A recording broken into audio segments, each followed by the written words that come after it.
Hello everybody and welcome back to my Magic Duel of Champions. We're here with Griffin Bane Live. Yes, the second expansion to the second base set is live, and with it a lot of changes have come. First of all, as you've probably noticed, the quest over here, I mean not the quest, the achievement over here switched from buy new, what is called, deck to defeat stronghold, because now we have a little bit of tweak with the achievements, whereas whenever you destroy a faction in a duel for the first time, you will get the base deck for that faction for free. So here I have defeat stronghold. If I'll manage to defeat stronghold, then I'll be given one free stronghold base deck. I assume it's base set 2 ready. So also the other thing worth noting, yeah, I'm going to the shop, because now since you can get the decks through achievements, you cannot buy them anymore. There has been a little bit of changes made to the shop. Actually, I've seen only few of them. I left the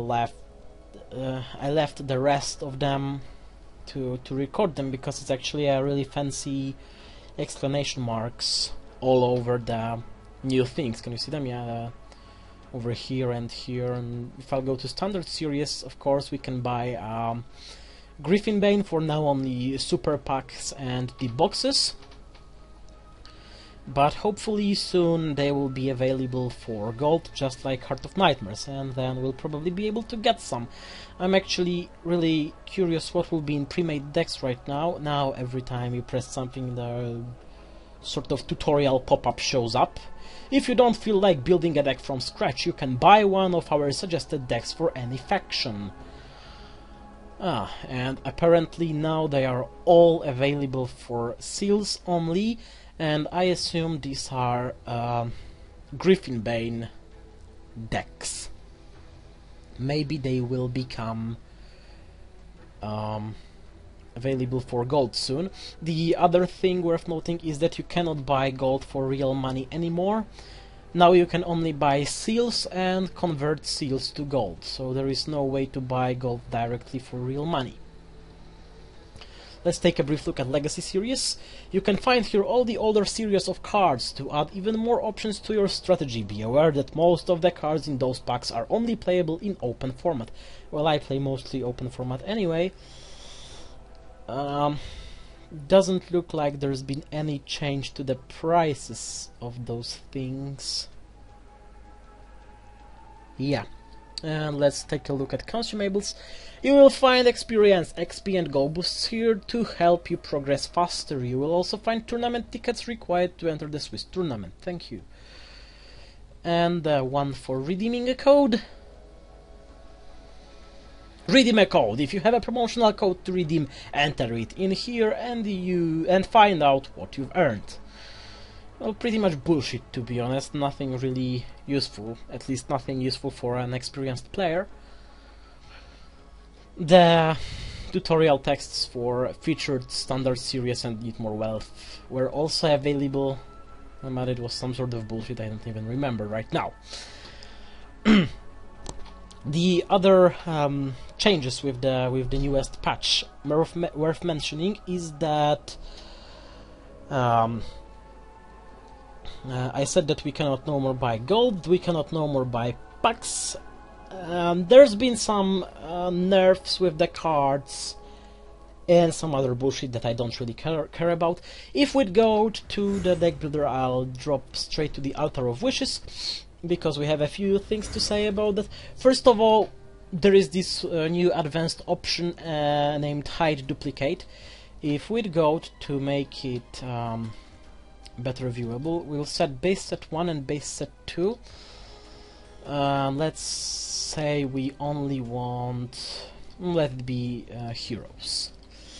Now if we uncheck this option, you can see that we have, for example, here we have Cassandra base set 2 and Cassandra base set 1. Also here we have Garant base set 2, Garant base set 1, etc, etc. They repeat. Flashbane, Seria 2 times. So yeah, that's it. If we'd go to the advanced, we press hide duplicate, then we only see Cassandra once. You can see the second Cassandra, you can't see the second Garant, you can't see the second Cassandra, you can't see the second Flashbane, etc, etc. It is to make it more clear in Altar of Wishes and Deck Builder, though this way you can only buy base set 2 cards. If you would like to buy a base set 1 card, then you have to uncheck this. Well, buy. Take from the Altar of Wishes, exchange for wildcards, whatever. Another interesting thing is that we have a slight change to the prices of the cards in the Altar of Wishes. Now, all the Heart of Nightmares cards, yeah, let's check Heart of Nightmares to prove it.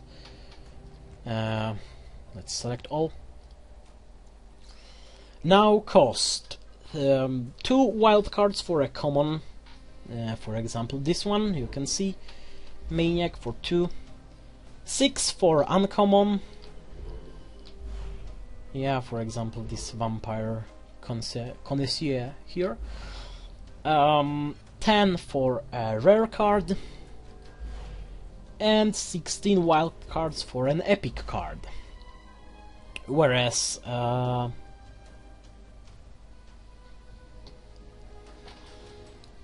Griffin Bane cards and base set 1, if I'm correct.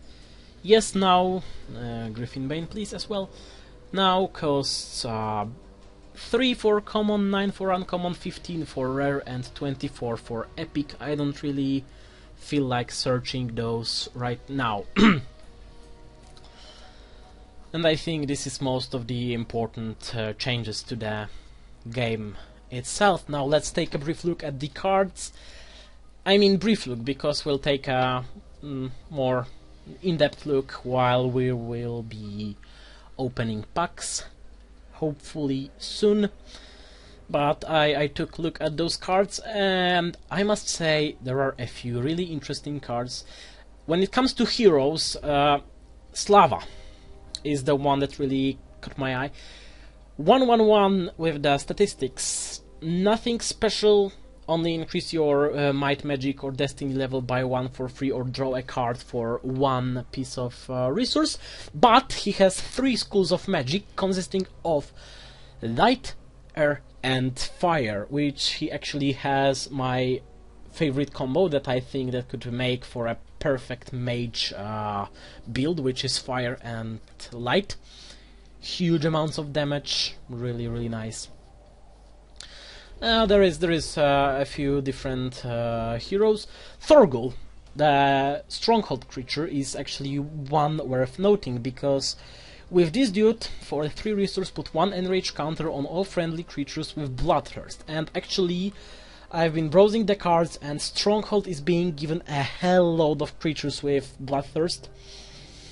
It's nearly all of the Stronghold creatures in this series benefit the Bloodthirst in some way, either by increasing stacks for all friendly creatures, or by having their stacks at some sort of I lost the word, at a huge rate. Sorry. The most interesting addition, in my opinion, is the fact that now we have cards with stackable. And for example, these here Venom Soldiers for Necropolis, really nice thing, by the way, they have stackable. They are the cheapest card with stackable. And what is stackable? This creature can be stacked on another creature with the same name, increasing the stack size. The attack, retaliation and health of the stack are the value of the base creature multiplier by the stack size. So for example, imagine you have 2 of these Venom Soldiers in your hand, and you have 2 resources left. You have 1 slot for a melee creature free, and you can deploy 1 Venom Soldier. and then you can put another Venom Soldier on top of this one, which will actually cost you 2 resources, will only occupy 1 space on the battleground, and make these guys have 2 attack and 4 health. I'm not sure if the infect status multiplies. I'm afraid not, though it would be actually kinda nifty. And when it comes to stacks, the Necropolis is being given a hell load of both fortunes and buildings to... Well, no, wait, actually buildings are for... I'm trying to see, yeah, buildings are rather for what they are called, for Haven, to gain a lot of stacks, but they have a lot of nice fortunes to have a lot of stacked army. For example, here, permanent at the beginning of your turn, deploy 2 melee shooter token creature with 1 attack, 0 retaliation, 1 health, and stackable. So while this thing is in game and is permanent, every turn you'll be able to deploy 2 skeleton creatures. They are not any of the creatures available in here. They are just some sort of a token creature. Nothing available in any other way. That has 1 attack, no retaliation, 1 health, and can be stacked. So you can like drop at one place, I assume. That at one slot you can drop 2 of these dudes. That will have a total of 2 attack and 2 health. Not much, but still something, and it occurs every turn, and because they are melee shooter, you can put them wherever you want, just like flyers. So you can, for example, stack them behind something that is stack it behind something melee on a ranged position. You can, I don't know, grind this for 3 turns, so you'll be able to create a nice stack of 6 skeletons with a decent 6 attack and 6 health, and you know it will be quite difficult to get rid of them. I'm not sure how it works when they are damaged. I think that they are just damaged, not that they are removed from the stack. Actually, when it comes to those stacking, what they are called, Inferno has a really nice deck for this. For example, this Spell Hungry Breeder, stackable whenever opponent plays a spell, increase Spell Hungry Breeder stack by 1 and deal 1 damage to your hero. It is kinda punishing for you in some way, but it has 3 health on its own. If you deploy 1 of these, an enemy casts 2 spells. Imagine something like this. So this thing is immediately grinded to 3 attack, 3 retaliation, and 9 health. This will be so freaking difficult to get rid of it. Also, there is a lot of various breeders for Inferno in this expansion. So there was actually some sort of, I think it was this one. Breeder's Matron attack is equal to the number of friendly battleground position with at least 1 breeder. So you can really get a lot of breeders. There are creatures that drop token breeders. I think this is the one. Yeah, breeder melee shooter token with 1/0/1 and stackable on a valid battleground position chosen at random. So it will get a lot of breeders for the Inferno. The another really interesting creature, in my opinion, is Sellsword Thug, because this is some sort of an upgraded version of Rogue Mercenary from base set 1. If you remember these dudes, they were actually quite cheap. I think they used to cost, well, they still cost 2 resources to play. They need 2 or even 1 might to play, so they are quite easily accessible. Though Rogue Mercenaries, as far as I can remember, have 2 attack, no retaliation, and 4 health, and also you must pay 1 resource to attack with them,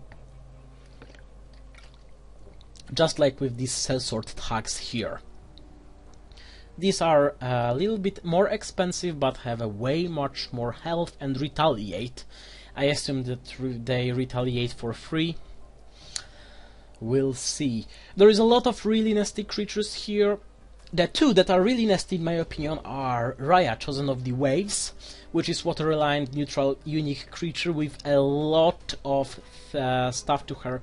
She's immune to retaliation, she's a fortune ward, she has frozen touch and hypnotize, which makes her a really powerful creature, because she can really block row with or a lane.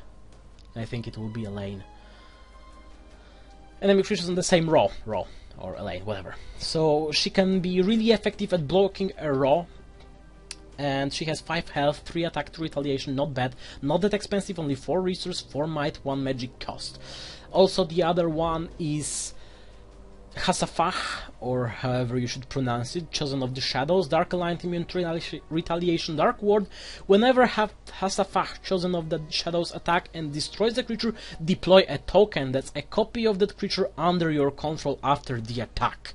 So you can use him to gain some really powerful allies on your side. You know, you kill something powerful of your enemy and use it against your enemy. She doesn't have that much attack because only 2, though he's still quite cheap. She has quite a significant higher requirement, especially in the matter of magic compared to the Raya. But still, he is quite a powerful thing, I must admit. There was also one more interesting unique creature. This one was Fire as yeah. Hiku, Chosen of the Flames, Fireline, friendly creatures gain Area Blast 2 at the beginning of each turn, deal 1 damage to all enemy creatures in the same row as Hiku, Chosen of the Flames. So he's another really nasty creature, though he's much more expensive because he costs 6 resource, though only 5 might, 1 magic, 4 attack, 2 retaliation, 7 health. It makes him really, really nasty creature, though he is he's unique, so you can have only one of these dudes in your deck. If you'd manage to destroy him, then you're pretty safe. The other thing worth noting is that if you were going with the... Now I'll have to swap for the Heart of Nightmares for a brief second and select heroes. If you were going with this dude, Masfar, Father of the Titans, construct creatures in your hand have no level requirements until end of turn. If you're going with this dude, you can build pretty much a really powerful construct deck, because there is a lot of Titans in here. Perfect for this dude, like for example this one, Masterpiece Titan. When a Masterpiece Titan enters the battleground, look at top 3 cards of your library and put all construct cards from among them into your hand. This is really nice. There was also like really weak, cheap... Oh, this one. Makeshift Golem. When Makeshift Golem dies, take a construct creature card at random from your library and put it into your hand, then shuffle your library. Isn't that nice? And there is many other what are they called? Many other construct creatures available. Back to Haven, because Haven actually has a back to the Academy for a while. They've been given a lot of buildings this time. It's like 3 buildings for Academy, which is quite a lot. And actually Foundry, this is another perfect for constructs. Whenever a construct creature at Foundry dies, increase your resource production by 1. This is nasty. Imagine you're making a construct focused deck. You have 4 of these, you deploy them all over the place, you're losing a lot of constructs, and the next turn you're able to deploy even more and even more and even more, and you're pretty much getting unstoppable. The Elemental Nexus, this pretty much makes your creature resist for everything, almost everything. Air, earth, fire and water resist. And Storm Thrust, construct creatures at the Storm Thrust gain Area Blast 2. So combining this and this makes you powerful, really powerful. That's the only word I can use to describe the thing. Back to Heaven. Heaven has actually 2 really nice creatures. First of all is Griffin Legionnaire stackable. When Griffin Legionnaire enters the battleground, search your library for a card named Griffin Legionnaire, put it into your hand, then shuffle your library, so you can pretty much deploy 2 of these at once if you have enough resources. And there is also a similar crossbowman named, I think, Griffin Crossbowman. Yeah, Griffin Crossbowman works pretty much the same as the Griffin Legionnaire. Also, you have these really nice buildings here, barracks. When barracks enter the battleground or when a non-token human creature is deployed, deploy a human soldier melee shooter token creature with 1/1/1 and stackable at barracks if possible, so you can make a really nice stack of creatures here. Also, garrison, the first time a creature with stackable is deployed at garrison during a turn, increase its stack by 1. So you can use it to grind a lot of these. For example, Griffin crossbowmen or Griffin legionnaires. There is also one more card, two more cards actually, that I would like to point to. This is nice, but this is not what I wanted. I'm looking for a certain fortune that should be free, and it's for heaven. If I could only... Here it is. Hall of Memories. Well, I'm not gonna read the whole text, but in short, it allows you to change one of your humans into an angel. Actually, you banish one human and you deploy an angel from your hand in his place for free. So, for example, you can get rid of some weak, I don't know, Wolf Tamer or whatever was his name, the dude from the previous expansion. Or was he from base set? It doesn't matter, you can get rid of something, or even the Imperial Sentinel. You can get rid of the freaking Imperial Sentinel and for free change it into motherfucking Celestial, which is the most... well, actually, Celestial is not available in base set 2, but for example, into an Angel Commander. Angel Commander cannot be targeted if it entered the battleground since your last turn, so I think it works. It can be targeted only the turn it was dropped in, and later on it cannot be targeted anymore, I think. And the second pretty much interesting card I would like to point out at is this one, Sunblaze. It's another really nice attack, quite cheap card, a spell card for Heaven, I mean for Light, but spell is for Heaven. Heaven uses Light mostly. Deal 2 damage to all enemy creatures on target row. First deals damage only to enemy creatures. Second, it deals to a whole row, so it's really nice. It's a little bit like Sunburst, but it's slightly cheaper, I think, deals slightly less damage, and only to enemy creatures. This one is also a really interesting card, the Spell Block. Permanent: when an instant spell is about to be played, cancel that spell and destroy spell block. In my opinion, this one should work like a sort of secret card. This is something what this game kind of lacks, secret cards. Maybe at some point they'll be eager to introduce something like this and they'll turn this card into a secret. Well, yeah, for the time being, let's leave the other cards secret. Well, of course, you can look at them both at the Duel of Champions side and also at... it is called in the Altar of Wishes, as I did. Actually, one thing worth noting is, last time I said that I'm gonna try to get myself base set 2 compatible Stronghold and Inferno decks. Well, in the meantime, Steam Summer Sale happened, and I'm not sure if you were aware, but during the Steam sale you were given the Steam cards sort of thing. If you crafted a badge from those Steam cards, you were given some rewards. Amongst those rewards was something what was called Steam Puzzle and the Name of a Hero. This was the item for Duel of Champions. I actually had no idea what the fuck it is. I managed to obtain a few of those, and I expected a puzzle, you know, like a puzzle where you put pieces together and you make a picture. Yeah, I don't know why I used an and a in the same sentence, one after another. But anyway, you could make a picture. Yeah, I'd imagine something like this, but I had no freaking idea what the hell it is.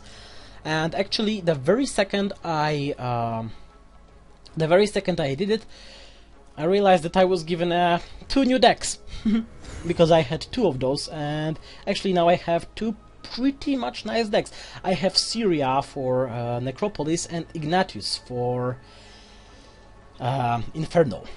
And actually, while I am kinda disappointed with Ignatius, I am pretty much in love with the Syria deck. Of course, I would do minor changes to it, though these two are as they were when I got them. I did no changes to them whatsoever.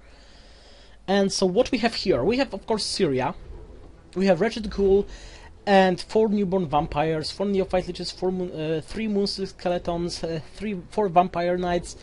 Well, actually, I'm gonna quickly scroll around them. You can always stop the video and look at the cards if you want. But yeah, this is the first thing I am really happy about. It's Atropos, Weaver of the Dead. I thought about buying this card in an Altar of Wishes. Well, probably I wouldn't be much wrong if I'd say years ago. Actually, this was the first card I really wanted to buy in the Altar of Wishes. I never bought it. It's because, you know, I'm not really into spending stuff, especially it is more or less rare and wild cards are. So I never bought him. Now I have him and I'm pretty happy about it. Death Lord, pretty much powerful creatures. It's a really vampire focused deck, so it will go well with the vampire dude. Also, all the spells that are in this deck are 2 agonizing purges. To be honest, I'll swap them, and this is also why this deck is quite nice for Flashbane. You could just throw away these 2 cards and add Flashbane to it. Flashbane doesn't need spells, or even you can take this one with Flashbane. It costs only 1 magic. You can invest it at some point. No Mercy for the meek. This is really nice. Few campfires, Serious Last Order. I'd do a little bit of changing with these, whatever they are called, events. And the Boneyard, at the end of your turn, take a card at random from your graveyard among all the Necropolis creatures with a cost of 2 or less that can be deployed at Boneyard and deployed at Boneyard for free. I really consider adding these dudes to the thing because it has a lot of vampires in it, and this dude makes every vampire have the more life drain, the more vampires are on the battleground. So this is what I'm really considering, and this is pretty much Necropolis only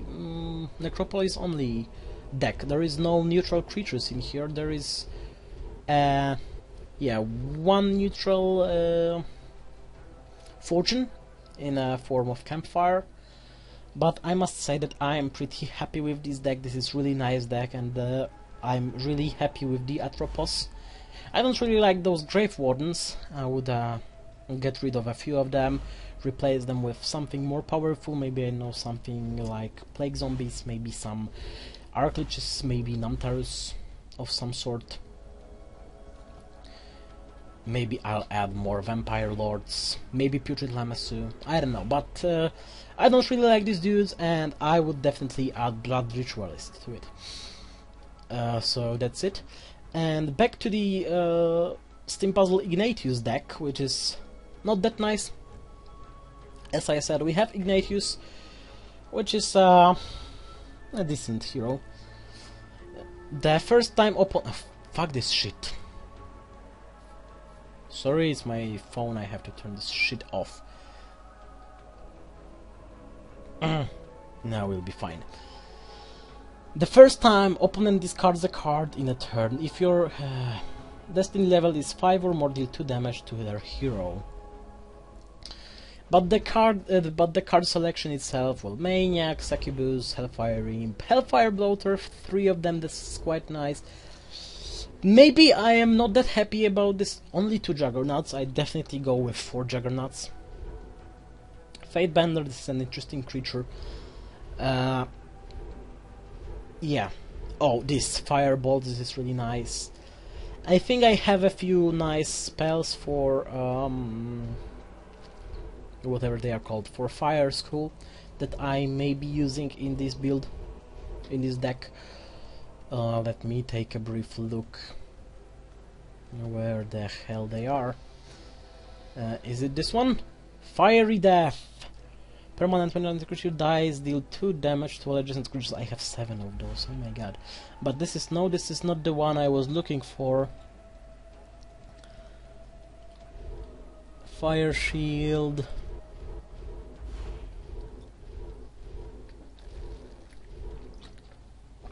Magma Burst. Oh yeah, that's the one I was... Oh, I have some of those in my deck, apparently. This is quite nice card. Yeah, I have way too many Halls of Amnesia and most of Chaos. These are kind of... well, not that interesting cards. Well, screw this. I'll probably do a lot of changes to this deck at some point, and will try to use it. I just didn't want to use it now, just to show you how the deck looked as it came to me. Oh, so that's pretty much all of the bullshit. Not standard, I want open. Ranked, of course, and I'm going with my trusty Haven deck. And let's go, I have spent way too much time talking. Hopefully we'll be able to still record something decent.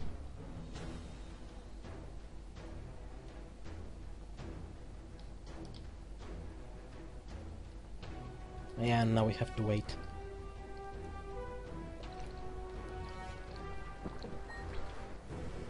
Here we are, a duel.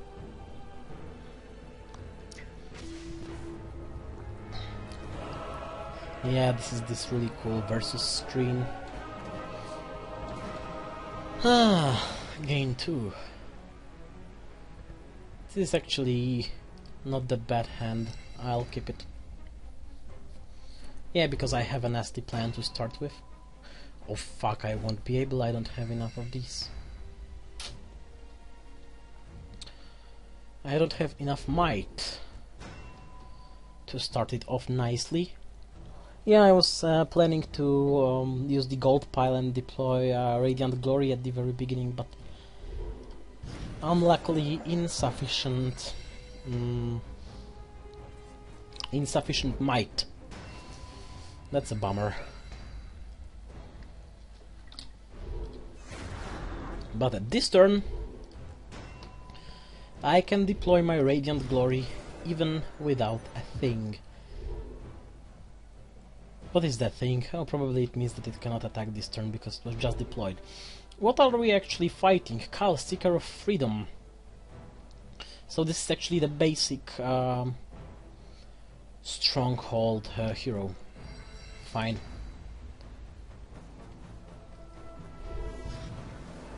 Huh. Well, that's a really interesting choice, I must say. Deal 2 damage to all enemy creatures. Well, he will be slain in a 1 quick attack. We don't really want it. I'll increase my might, or I could increase my magic and deal 3 damage to all creatures on target raw. Tempting. But if I'd increase my... well, no, I'll probably do it the next turn. For the time being, I'll increase my might, I'll drop this dude over here. This thing is immune to retaliation, is it? Yes, it is. And I'll attack with my glory. Do I want to attack with it or not? Because if I would, then he will be lost. And then the attack will surely focus on my dude. It's only melee guard 1. Oh, screw this.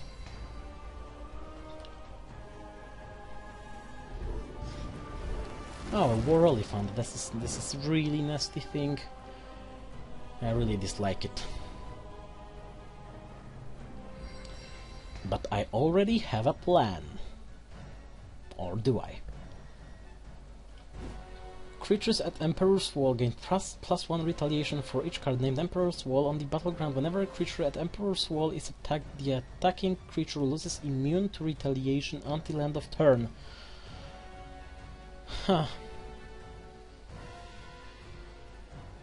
This will be more useful for the other thing. Deal 2 damage to all enemy creatures. requires 4 magic, which is way too much. Love's Breath. Costs 1, gain 2, so I'll be at 6. It won't help me much. I'm trying to think about some more or less nasty strategy. If I'd Sunburst this thing, it will be down to 4. Not really. But you know what I'm gonna do? I'm gonna increase my magic anyway. I'm gonna drop the Emperor Wall behind my dude here. I'll attack him. He will lose immune to retaliation, and then I'll tank my glory with the Love's Breath. This is the way to go.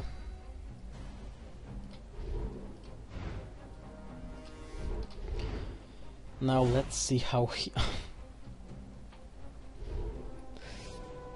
Yeah, and what the fuck was that supposed to do?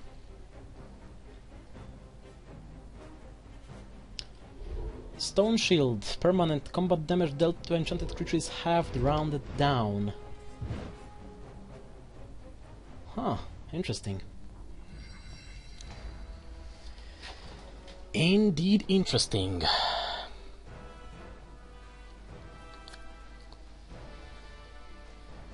I could attack with him. Or deal 3 damage to all creatures on target raw. Which actually seems like a really good idea. And with a total of 7 I will be able to use this and deploy Crusader Commander. Yeah, let's do this. I'll do this. What's wrong with this? It costs 1. Oh crap, what is that thing? Ongoing. Whenever you play a fortune, pay 1 if you can... Oh fuck.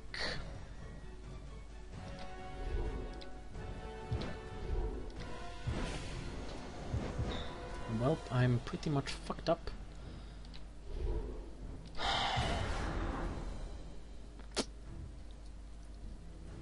Anyway, I'll end the turn for the time being. Yeah, I know I've opened myself to attack. And actually I planned to... Oh crap. I didn't kinda spot this week of taxes. It really was a pain in the ass for me. Oh crap. Take all target creature cards put into your graveyard since the end of your last turn and put them at the bottom of your library. Draw a card. Oh well. For the time being, I'm gonna increase my magic.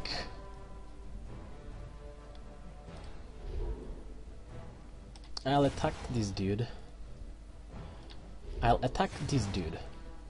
Obviously they retaliate for literally nothing. And Enrage 1. Whenever a friendly creature dies, put 1 Enrage counters, giving +1 and +1 on this creature. After this creature attacks, remove all Enrage counters from it.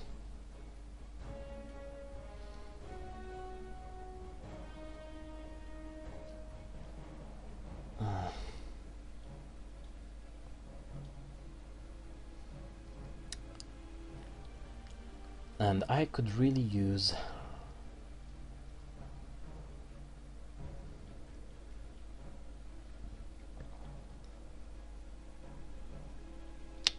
Well, I'll drop him at high ground over here. It doesn't matter what he will do. This is a really strategic move. Then I'll be using... Or should I be using it? Definitely. Or maybe not. We'll see, because depending on how he will play, I'll probably use a Veiled Spell, Shun. Yeah.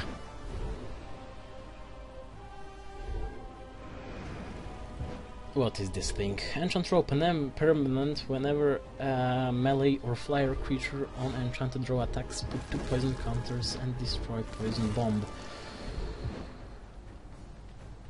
Inheritance. He used Blessing of the Storm on this, and well, I call bullshit. But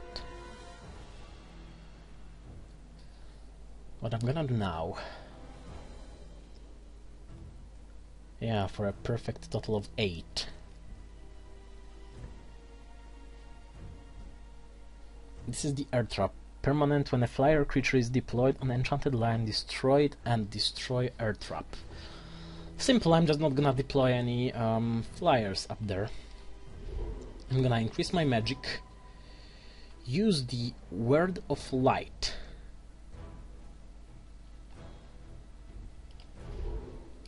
It's swift and charge. Wonderful! So you're all going down. And I'll be dropping him.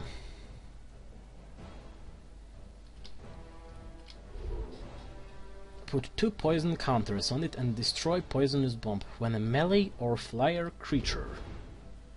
Okay. So I'll move him down here and I'll deploy the it is Warrior Seraph. We'll see how he will deal with this. Campfire. Lots of resource, lots of bullshit. Poison Cloud, put 1 poison counter on everything. Interesting.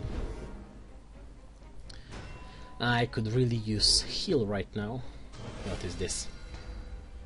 Until your next turn, creatures and heroes cannot be healed. Oh my god!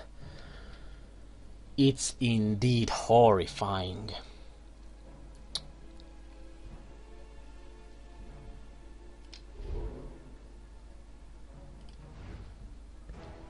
Yeah, it's even more horrifying given that I have no way of healing anything of mine whatsoever.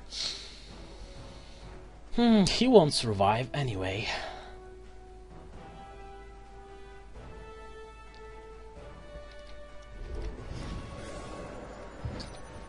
At least he'll deal significant 4 damage to him. That is good. Take all creature cards put into your graveyard since the end of your last turn, so I can use it the next turn to reclaim my Crusader dude. Or actually, I wonder if he would survive. She heals for 2. He would take 1 damage. I wonder what acts first, the poison or the healing. Yeah, drop him. Drop him. Why wait? Drop this dude, because I can wreck him with 1 motherfucking lightning bolt.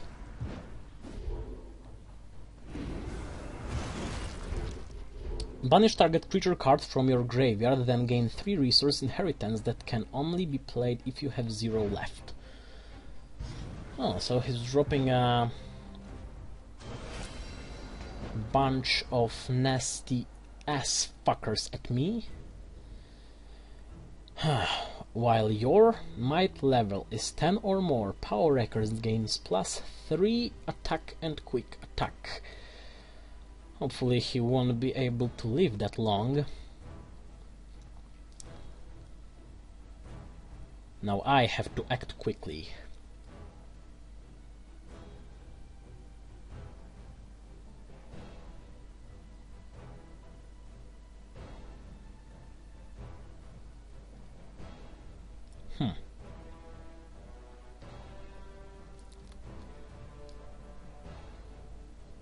Okay, I think I'll be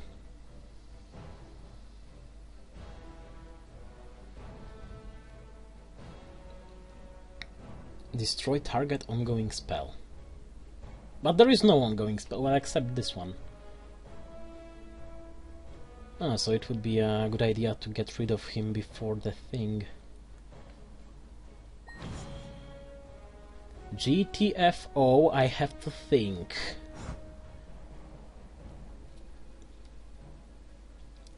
This is why the fuck it's called strategy after all.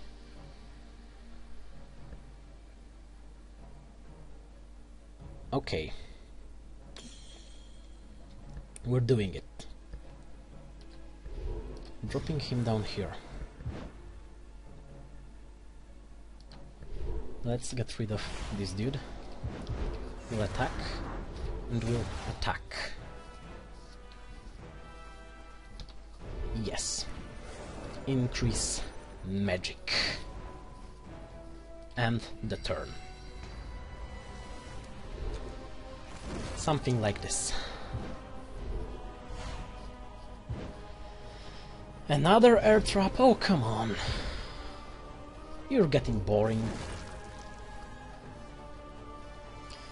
With those air traps. Oh, I could use one good blessing. Oh, he's using Call to Duty.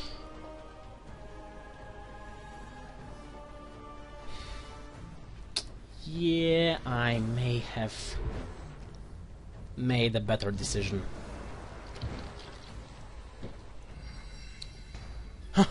Wonderful! Except I cannot really drop this, because if I drop it anyway, it will go. Okay, path ongoing. Creatures that entered the battleground since your last turn cannot be targeted.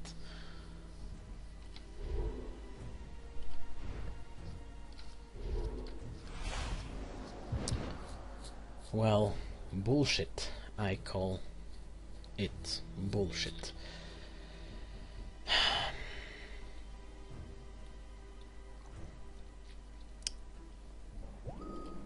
I need to draw a card. Splendid. Well, actually not that much.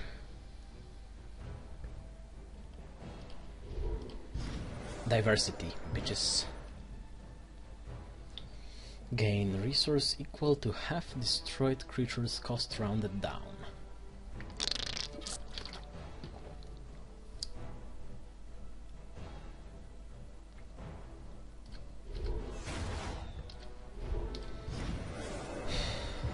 Let's do it like this.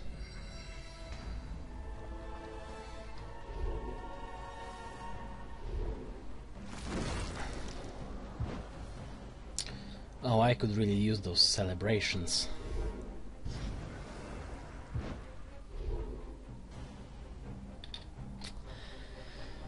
I'm in a real trouble right now.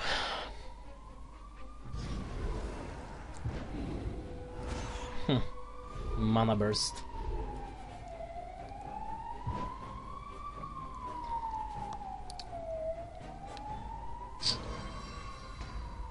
Oh, wonderful. Another tornado.